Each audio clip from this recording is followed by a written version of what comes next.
hearing more now from the Premier of Ontario, Doug Ford. This video just coming into our newsroom here, speaking ahead of today's federal budget. Here's more from the Ontario Premier. Continue to leave it off of LCBO store shelves? Absolutely. Because that's one of our tools we have to fight back and hold President Trump accountable as he wants to try to annihilate our province, our country, on every single sector.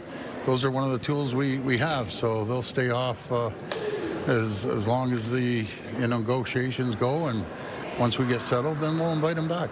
Premier, the Starlink contract, cancelling that's one of the reasons Ontario won't hit its target for broadband. Do you think that was a mistake to tear up a contract you now can't replace? No, I'm not going to support an individual like Elon Musk that was part of the group that wants to try to attack Canada and try to attack Ontario. I find it very ironic. He went to Queen's University, he lived here, but no, I don't regret it at all. But people in Northern Ontario are now paying for that decision, not Elon Musk.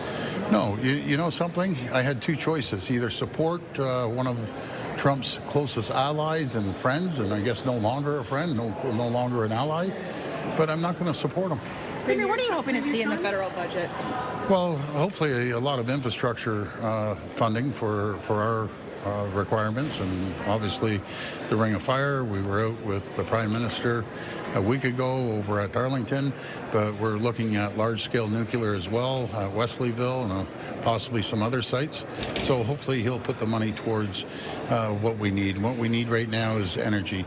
I read an article about McKinsey that over the next 5 years, from 2025 to 2030, the report came out that the world's going to need $6.7 trillion to fill the capacity on the data centers around the world. I think that's an opportunity to get first out of the gate and attract businesses here that will put in the data centers. We have the climate, number one, but we have the power that no one else has, so we have to get to market as quickly as possible. What about the 401 tunnel? That was one of your asks when you wrote in that letter back in May, to get some money to build that 401 tunnel. Is that still part of the discussion?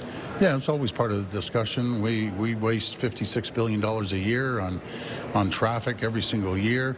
And we need to get to market. We need to get the goods to market as quickly as possible.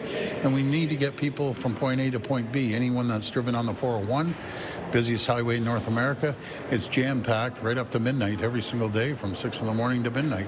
So we have to get people moving. Premier Sean Fraser says he's not going to use the notwithstanding clause after that Supreme Court decision on child pornography. I know you had called for that. He says he can just introduce some other legislative measures to address that instead. Is that going to be sufficient in your view?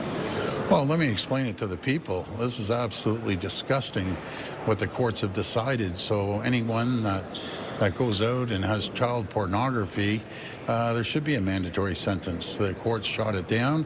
This is the time to use Section 33. It's not the will of the people to sit there and say people that promote child pornography, they're okay. Well, that's disgusting. And they need to be in jail for as long as we can put them in jail. And I totally disagree with the courts on this. And this is where you use Section 33.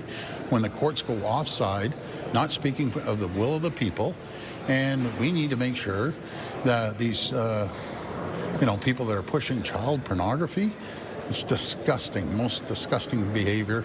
However, they need to be in jail, and they get rot in there all the rest of their life as far as I'm concerned.